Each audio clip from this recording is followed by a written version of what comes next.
இன்னைக்கு டேட்டுக்கு என்ன கோர்ஸ் படிக்கிறோன்றதை விட எந்த காலேஜில் படிக்கிறோம் அப்படிங்கிறது ரொம்ப ரொம்ப முக்கியம். ஸோ நீங்கள் கோர்ஸை சாதாரண காலேஜ்லேயும் படிக்கலாம், இந்தியாவில் இருக்கக்கூடிய top central universities and top private காலேஜ்லேயும் நீங்கள் படிக்கலாம்.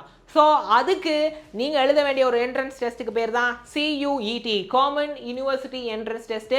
இந்த எக்ஸாம் பற்றின A to Z டீட்டெயில்ஸை இந்த ஷார்ட் வீடியோவில் சொல்ல போகிறேன். செஷனை எண்டு வரைக்கும் பாருங்கள். ஸோ நான் Tony Wilfred, biology educator at Xylem learning. அதுக்கு முன்னாடி இந்த 2025 நீட் எக்ஸாமுடைய டாப்பர்ஸ் தான் இவங்க எல்லாருமே.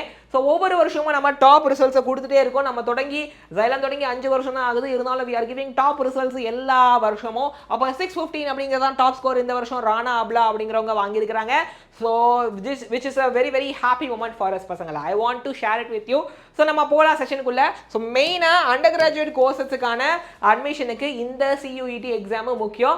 ஸோ நீங்கள் அண்டர் கிராஜுவேட் முடிச்சுட்டு பிஜி டாப் யூனிவர்சிட்டியில் படிக்கிறனாலும் இது எழுதலாம். பட் ஆனால் அது தனியாக வைப்பாங்க, CUET பிஜின்னு சொல்லி தனியாக வைப்பாங்க. இது CUET யூஜியை பற்றி நான் பேசிகிட்டு இருக்கேன். BSc, BTech, BE, BCA, BCom, BCA, BA, BCom இந்த மாதிரியான அண்டர் கிராஜுவேட் கோர்ஸஸில் சேரணும்னா you should write this exam to join the central universities பசங்களா. ஸோ இன் இந்தியா பார்த்தீங்கன்னா பார்ட்டிசிபேட்டிங் யூனிவர்சிட்டிஸ் யார், இந்த எக்ஸாமுக்கு கட்டுப்பட்டு யார் யார் அட்மிஷன் எடுக்கிறா? சென்ட்ரல் யூனிவர்சிட்டிஸ் 49 இருக்குது இந்தியாவில், ஸ்டேட் யூனிவர்சிட்டி 32. அதாவது நான் சொல்ல வர்றது இந்த எக்ஸாமின் அடிப்படையில் அட்மிஷன் போடக்கூடிய டாப் காலேஜஸ் யார் யாருன்னு நான் சொல்லிட்டு இருக்கேன். State university 32, deemed 25, private 130, other government இன்ஸ்டிடியூஷன்ஸ்னு ஒரு 6 இருக்கு சரியா இந்தியா ஃபுல்லாக. So these are the things. அப்போ யார் எக்ஸாம் கண்டக்ட் பண்ணுறா? NTA national testing agency. எப்படி நடக்கும்? ஆன்லைனில் நீங்கள் எக்ஸாம் சென்டருக்கு போகணும், கம்ப்யூட்டரில் நீங்கள் ஆன்சர் பண்ணணும். வருஷத்துக்கு ஒரு வாட்டி தான் நடக்கும். எந்தெந்த மீடியம்லலாம் கொஷின் பேப்பர் இருக்கும் அப்படின்னா இங்கிலீஷ், ஹிந்தி, அசாமீஸ், பெங்காலி, கன்னடா, மராத்தி, ஒடியா, பஞ்சாபி, தமிழ், தெலுங்கு, குஜராத்தி, உருது. ரைட்டா? டெஸ்ட் பேட்டர்ன் எப்படி இருக்கும்? ஆப்ஜெக்டிவ் டைப் தான், மல்டிபிள் சாய்ஸ் கொஷின் சரியா, MCQ தான் இருக்கும். ஸோ உங்களுக்கு மல்டிபிள் ஷிஃப்ட்டில் வைப்பாங்க. ஒரு நாள்லே காலையில் ஒரு ஷிஃப்ட்டு, மதியம் ஒரு ஷிஃப்ட், இந்த மாதிரி 4 நாள் 5 நாள் கூட நடக்கலாம். அது எதை பேஸ் பண்ணாதுன்னா எவ்வளோ பேர் ரிஜிஸ்டர் பண்ணுறாங்க, எவ்வளோ சப்ஜெக்ட்ஸ் எடுத்திருக்காங்க. ஏன்னா இதில் பார்த்தீங்கன்னா மோர் தென் ஒரு எக்ஸாம் எழுதலாம். அதை பற்றி டீட்டெயில்ஸை நான் சொல்கிறேன். அதை பேஸ் பண்ணி தான் இருக்கும். எலிஜிபிலிட்டி ஏஜ் லிமிட்லாம் கிடையாது.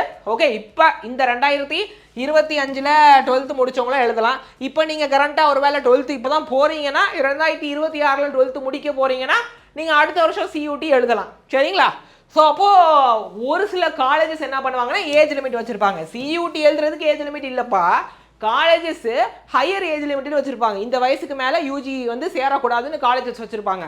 அப்படி வச்சுருக்காங்கன்னா நீங்கள் அந்த காலேஜ் சொல்கிற ரூலை ஃபாலோ பண்ணிக்கணும். CUTக்குன்னு ஏஜ் லிமிட்டு கிடையாது, இது யார் வேணால் எழுதலாம் சரிங்களா. அதாவது 12வது குறைஞ்சது 12வது முடிச்சிருக்கணும். அண்ட் பாருங்க, டோட்டலாக 37 சப்ஜெக்ட், 13 இந்தியன் லாங்குவேஜ், 23 டொமைன் ஸ்பெசிஃபிக்கு, ஒரு ஜென்ரல் ஆப்டிடியூட் டெஸ்ட்டு.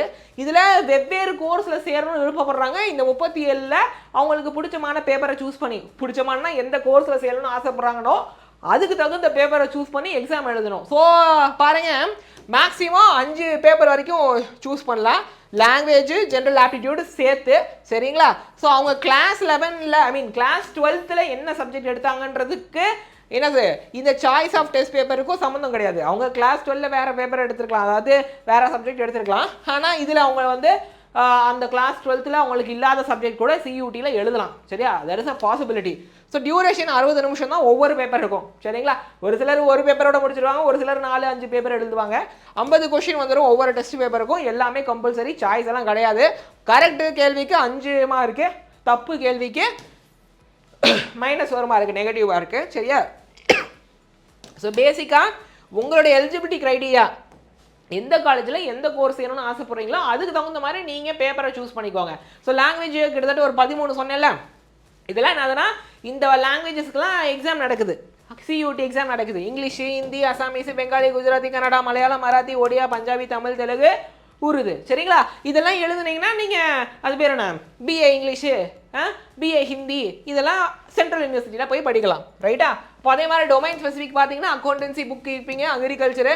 இந்த அக்ரிகல்ச்சர் இப்போ 2-3 வருஷத்துக்கு முன்னாடி ரீசெண்டாக ஆட் பண்ணாங்க. அதுக்கு முன்னாடி ஐகார்னு ஒரு எக்ஸாமு, ICARனு தனியாக போய் எழுதிட்டு இருக்கணும். இப்போ அதெல்லாம் தேவையில்லை. நீங்கள் அக்ரிகல்ச்சர் சேரணும்னாலும் இந்த CUT எழுதுங்கன்னு சொல்லிட்டாங்க சரியா. So anthropology, biology, biological science, biotech, பயோகெமிஸ்ட்ரியில் அதில் வந்துடும். Business studies, chemistry, environmental studies, computer science, இல்லை information paper right, information practice, அப்புறம் economics, business economics, fine arts, visual arts, commercial arts, geography, geology, right, history, home science, knowledge tradition practices in இந்தியான்னு ஒரு paper, mass media mass communication ஒரு paper, mathematics இல்லை applied mathematics, performing ஆர்ட்ஸில் dance, drama, music இது ஒரு paper, physical education, yoga, sports அந்த மாதிரி, physics, political science, psychology, Sanskrit, sociology, இந்த மாதிரி இத்தனை கோர்ஸு நீங்கள் அண்டர் கிராஜுவேட் சேரணும்னா அதுக்கான என்ட்ரன்ஸ் எக்ஸாமை இந்த சியூடியில் எழுதணும். ஹிஸ்ட்ரி சேரணுமா, ஹிஸ்ட்ரி எழுதுங்க, சரிங்களா? அப்போது ஃபிசிக்ஸ் சேரணுமா, பிஎஸ்சி ஃபிசிக்ஸு, இப்போ சியூடியில் ஃபிசிக்ஸ் எடுத்து எழுதுங்க, ரைட்டா? அப்போ அடுத்து இதான் லாங்குவேஜ் சப்ஜெக்ட்ஸ் பார்த்தீங்கன்னா உங்களுக்கு எதை வச்சு டெஸ்ட் பண்ணுவாங்க, இந்த 13 லாங்குவேஜ் சப்ஜெக்ட் எதை வச்சு டெஸ்ட் பண்ணுவாங்க அப்படின்னா ரீடிங் காம்ப்ரிஹென்ஷனை தான் டெஸ்ட் பண்ணுவாங்க. ஸோ உங்களுக்கு டிஃப்ரெண்ட் டைப் ஆஃப் பேசேஜை கொடுத்துட்டு ஃபேக்சுவல், லிட்ரஸி அண்ட் நரேட்டிவ் அந்த மாதிரி different type of 3 type of பேசேஜை கொடுத்துட்டு அதோடைய காம்ப்ரிஹென்ஷன் நீங்கள் எப்படி பண்ணுறீங்க, ரீடிங் காம்ப்ரிஹென்ஷனை செக் பண்ணுவாங்க. அப்புறம் லிட்ரஸி ஆப்டிடியூடை செக் பண்ணுவாங்க, வெக்காபுலரி செக் பண்ணுவாங்க, சரிங்களா? ஸோ டொமைன் சப்ஜெக்ட்ஸ் பொறுத்த வரைக்கும் உங்களுக்கு என்சிஆர்டி சிலபஸ் தான், அதுவும் +2 சிலபஸ் மட்டும் தான் வரப்போகுது, சரியா? ஃபிசிக்ஸ் சியூடி எழுதுறீங்கன்னா +2 physics syllabus, CBSE, NCERT content, ரைட்டா? ஸோ ஜென்ரல் ஆப்டிடியூட் பார்த்தீங்கன்னா உங்களுக்கு ஜென்ரல் நாலேஜ், கரண்ட் அஃபேர்ஸு, அப்புறம் general mental ability, numerical ability, quantity reasoning, ரைட்டா?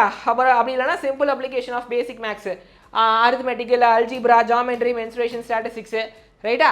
ஃபைனா? மென்சுரேஷன் இது லாஜிக்கல், அனலிட்டிக்கல் ரீசனிங். ஸோ இதை தான் செக் பண்ண வந்து போகிறாங்க. பாருங்கள் 2024 டேட்டா படி இதெல்லாம் யார் சார் எழுதுவான்னு கேட்குறீங்களா? 2024 டேட்டா படி ஓகே லாங்குவேஜ் 13 லாங்குவேஜ் டெஸ்ட்டில் இங்கிலீஷ்க்கு மட்டும் 10 லட்சம் பேர் எழுதியிருக்கிறாங்க, ஹிந்திக்கு 2 லட்சம் பேர், சான்ஸ்கிரிட்டுக்கு 8000, பெங்காலிக்கு 9000, உருதுக்கு 6000 பேர் எழுதியிருக்கிறாங்க. டொமைன் ஸ்பெசிஃபிக்கில் கெமிஸ்ட்ரிக்கு தான் உள்ளதுலே அதிகம். 2024 படி கெமிஸ்ட்ரியில் 7 லட்சம் பேர் எழுதியிருக்காங்க, ஃபிசிக்ஸ்க்கு 6 லட்சம், மேக்ஸ் அப்ளைட் மேக்ஸுக்கு 4 லட்சம், பயாலஜிக்கு 3 லட்சம், ஓகே எக்கனாமிக்ஸ், பிஸ்னஸ் எக்கனாமிக்ஸ்க்கு 2 லட்சத்தி சில்லற, இது வந்து 3,90,000, ரைட்டா? ஸோ இவ்வளோ பேர் இந்த எக்ஸாம் எழுதுறாங்க. அப்போ நமக்கு 2026 நீங்கள் எழுத போகிறீங்க. இந்த டேட்டா வந்து 2024க்கான டேட்டா, ஓகே? ஸோ இப்போ பாருங்க, இங்கிலீஷ்க்கு 8 லட்சம் பேர் அப்பியர் ஆயிருக்காங்க அப்படி சொன்னேன்ல, ஆமாம், அதாவது 10 லட்சம் நம்ம அக்யூரேட்டாக சொல்லணும்னா பாருங்கள் 10 லட்சம் பேர் ரிஜிஸ்டர் பண்ணியிருக்காங்க. எக்ஸாம் ரிஜிஸ்டர் பண்ணுற எல்லாரும் வந்து எழுத மாட்டான், சரியா? 10 லட்சம் பேர் ரிஜிஸ்டர் பண்ணியிருக்காங்க, 8 லட்சம் பேர் அப்பியர் ஆயிருக்காங்க, மேக்ஸிமம் மார்க் 200, டோட்டல் கேண்டிடேட்ஸ் எவ்வளோனா 1683, சரியா? ஸோ பாருங்கள் இது எவ்வளோ, 1,64,000 பேர் அப்பியர் ஆயிருக்காங்க. ஸோ இதெல்லாம் டேட்டா. ஸோ அதிகபட்சம் மார்க் வாங்கினவங்க எவ்வளோ கேண்டிடேட்ஸ் அந்த மார்க் வாங்கியிருக்கிறாங்க, ரைட்? ஸோ அதுக்கப்புறம் என்னென்ன சப்ஜெக்ட்ஸ் வந்து நம்ம கொடுத்துருக்கிற டேட்டா, இவ்வளோ பேர் எக்ஸாம் எழுதுறாங்க அப்படிங்கிறத நீங்கள் தெரிஞ்சுக்கின்றதுக்காக நான் சொல்கிறேன். ஸோ அப்ளிகேஷன் ஃபீஸை வந்து பார்த்தீங்கன்னா உங்களுக்கு ஜென்ரல் கேட்டகரினா 3 சப்ஜெக்ட் வரைக்கும் நீங்கள் பேப்பரை ரிஜிஸ்டர் பண்ணிக்கலாம் 1000 ரூபாய் கொடுத்துட்டு. அப்போது அது இல்லாமல் 3க்கு மேலே ஒரு சப்ஜெக்ட் எக்ஸ்ட்ரா ஆனாலுமே 400 ரூபா, சரிங்களா? ஸோ அப் டு 3 சப்ஜெக்ட்ஸுக்கு 1000 ரூபா, ரைட்? 3 சப்ஜெக்ட்ஸ் வரைக்கும் தான் எழுத போகிறீங்கன்னா 1000 ரூபா, ஒரு சப்ஜெக்ட்னாலும் 1000 ரூபா தான், 2 சப்ஜெக்ட்னாலும் 1000 ரூபா தான், ஓகே? 3 சப்ஜெக்ட்னாலும் 1000 ரூபா தான், 4 சப்ஜெக்ட்னா 1000 ரூபா ப்ளஸ் 400 ரூபா, 5 சப்ஜெக்ட்னா 1000 ரூபா ப்ளஸ் 400 800 ரூபா, ஓகே? ஓபிசி, என்சிஎல் இல்லை இடபிள்யூஎஸ்னா 3 சப்ஜெக்ட் வரைக்கும் 900 ரூபா, அதுக்கு மேலே ஒவ்வொரு சப்ஜெக்ட்டுக்கும் 375. So SC, ST, PWBD, third gender இவங்கெல்லாம் வந்து தேர்டு 3 பேப்பர் வரைக்கும் தே கேன் ரிஜிஸ்டர் ஃபார் 800, அப்புறம் ஒவ்வொரு பேப்பருக்கும் 350. ஃபைனலாக அவுட் சைடு இந்தியாவில் சென்டர்ஸ் இருக்கும், துபாயில் சில சென்டர்ஸ்லாம் இருக்கும், அவங்கெல்லாம் 3 பேப்பர் வரைக்கும் 4500, அதுக்கு மேலே ஒவ்வொரு பேப்பருக்கும் 1800 ரூபா அப்ளிகேஷன் ஃபீஸாக பே பண்ணோம். 2026 இப்போ நீங்கள் 12th முடிச்சிட்டிங்கன்னா சியூடி 2025 எழுதணும், சரியா? இப்போது தான் 12th படிக்கிறேன் சார்னா 2026 சியூடி நீங்கள் எழுதணும். ஸோ நோட்டிஃபிகேஷனே வந்து 2026 மார்ச்சில் தான் விடுவாங்க. அப்போ எக்ஸாம் ரெஜிஸ்ட்ரேஷன் வந்து ஃபர்ஸ்ட் வீக் ஆஃப் மார்ச்சில் தான் ஆரம்பிக்கும் அடுத்த வருஷம் 2026. லாஸ்ட் டேட்டு யூஸ்வலாக எப்படி இருக்கும்னா மார்ச் லாஸ்ட் வீக்கோட முடிச்சிடணும். சில பேருக்கு போர்டு எக்ஸாம் கூட இப்போ முடிஞ்சிருக்காதுன்னு நினைக்கிறாங்க, ரைட்டா? ஸோ 2026 உடைய சியூடி எக்ஸாமு மே இல்லை ஜூனில் நடக்கும், டேட்டு அடுத்த வருஷம் தான் தெரிய வரும், சரிங்களா? இந்த செஷன் ஹெல்ப்ஃபுல்லாக இருந்துச்சுன்னு நம்புகிறேன். ஸோ இந்த செஷன் எப்படி இருந்துச்சுன்ற ஃபீட்பேக்கை கமெண்ட் பாக்ஸில் போடுங்க. கரண்ட்டாக நீங்களோ இல்லை உங்களுக்கு தெரிஞ்ச யாராவது நீட்டுக்கு ப்ரிப்பேர் பண்ணுறாங்களா, அவங்க 12th படிக்கிறாங்களா, அதுவும் ஆன்லைனில் ப்ரிப்பேர் பண்ணணும்னு ஆசைப்பட்றாங்கன்னா அவங்களுக்கான நீட் ஆன்லைன் கோர்ஸ்க்கு பேர் தான் தளபதி பேட்ச். ஸோ நாங்கள் யூடியூப் ஃபேக்கல்ட்டிஸான நாங்கள் லைவாக வந்து கிளாஸ் எடுப்போம். இந்த பேட்ச் பொறுத்த வரைக்கும் +2 சிலபஸை ஃபுல்லாக டீச் பண்ணிவிட்டு +1 சிலபஸை சைடில் ரிவிஷன் கொடுத்துட்டே வருவோம். காரணம் இப்போ தான் +1 முடிச்சுட்டு +2 வந்துருக்காங்க. அப்போது அது இல்லாமல் எல்லா சாப்டருக்கும் ரெக்கார்டட் வீடியோஸ் இருக்குது, கொஷின் டிஸ்கஷன் செஷன் இருக்குது. உங்களுக்குன்னு மென்டார் அசைன் பண்ணிடுவோம். ஆப்புக்குள்ளார வந்தோடனே ஏஐ ஃபீச்சர் இருக்குது, ஏஐட்டு நீங்கள் டவுட் கேட்கலாம். இது இல்லாமல் டவுட் சால்விங் ஃபேக்கல்ட்டிஸ் உங்களுக்கு இருப்பாங்க, நீங்கள் அவங்கள்ட்ட டவுட் கேட்கலாம், ரைட்டா? அது இல்லாமல் இன்ஃபினிட் ப்ராக்டிஸ்னு ஒரு ஃபீச்சர் இருக்குது. இது மூலமாக ஆப்புக்குள்ளார வந்து நீங்கள் கொஷினை டிஸ்கஸ் பண்ணலாம், சரியா?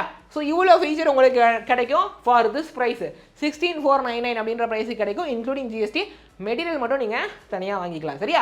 அடுத்து நீங்கள் ரிப்பீட்டராக இருக்கீங்கன்னா உங்களுக்கான நீட் ஆன்லைன் கோர்ஸுக்கு பேர் தான் வெற்றி பேட்ச். ஸோ இதில் உங்களுக்கு +1 +2 2 சிலபஸையும் சேர்த்து நாங்களே லைவாக டீச் பண்ணி கொடுப்போம். இது எல்லாமே ரெக்கார்ட் வீடியோ இருக்குது, கொஷின் டிஸ்கஷன் செஷன் இருக்குது, மென்டார் உங்களுக்கு நான் அசைன் பண்ணிடுவோம். ஆப்புக்குள்ளார வந்தோடனே ஏஐ ஃபீச்சர் இருக்குது. அப்போது நீங்கள் ஏஐட்ட டவுட் கேட்டுக்கலாம், ப்ளஸ் கொஷின் ப்ராக்டிஸ் ஃபீச்சர் இருக்குது. இதோட ப்ரைஸ் 19,499 இன்க்ளூடிங் ஜிஎஸ்டி. மெட்டீரியல் மட்டும் நீங்கள் தனியாக வாங்கிக்கோங்க. இந்த தளபதி பேட்ச்லையும் சரி வெற்றி பேட்ச்லையும் சரி கிராஷ் கோர்ஸ் ஃப்ரீ. காரணம் இவங்க இந்த வருஷம் எழுத போகிறாங்க, 2026 நீட் எழுத போகிறாங்க. ஸோ கிராஷ் கோர்ஸும் இதிலே நாங்கள் ஃப்ரீயாக கொடுத்துருவோம், டெஸ்ட் சீரிஸும் ஃப்ரீயாக வந்துடும், சரியா? ஸோ ஆஃப்லைனில் படிக்கணும்னு ஆசைப்படுறீங்கன்னா உங்களுக்கான வாய்ப்பு தான் இது. கரண்ட்டாக 11th படிக்கிறீங்களா, ஸ்கூல் போயிட்டு வந்து சாயங்காலம் 5:30 5:30 8:30 வரைக்கும் ஒரு 3 மணி நேரம் ஸ்பெண்ட் பண்ண முடியும்னா நீங்கள் நீட்டு அல்லது ஜேஇ தரோவாக ப்ரிப்பேர் பண்ணிக்கலாம். நம்மளுடைய சென்டருக்கு வந்து எங்கே இருக்குது அப்படின்னா கோயம்புத்தூர், திருச்சி, திருநெல்வேலி 3 இடத்துலையும் இருக்குது. மேப்பில் போய் சைலம் ஹைப்ரிட் கேம்பஸு திருச்சி இல்லை திருநெல்வேலி இல்லை கோயம்புத்தூர்னு போடுங்க, லொக்கேஷன் வந்துடும். ஸோ 3 மணி நேரம் தான் நடக்க போகுது. ஸோ 11th பேட்ச் அப்படின்னா தலை ப்ரோ, 12th பேட்ச்னா தளபதி ப்ரோ. ஸோ 11th இருந்தாலும் 12th இருந்தாலும் இதுதான் பிளானு.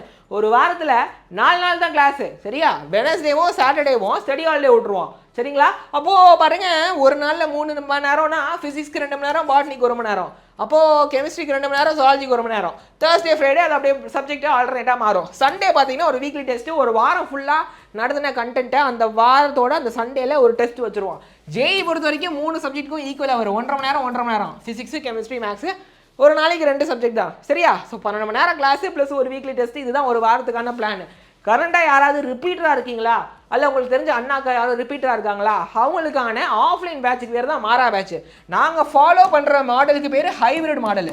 என்னது, ஃபஸ்ட்டு நாள் நீங்கள் ஒரு கண்டென்ட்டை வீட்டில் ரெக்கார்டு வீடியோ பார்த்து படித்து நோட்ஸ் எடுத்துகிட்டு ஆஃப்லைன் சென்டருக்கு அடுத்த நாள் போவீங்க.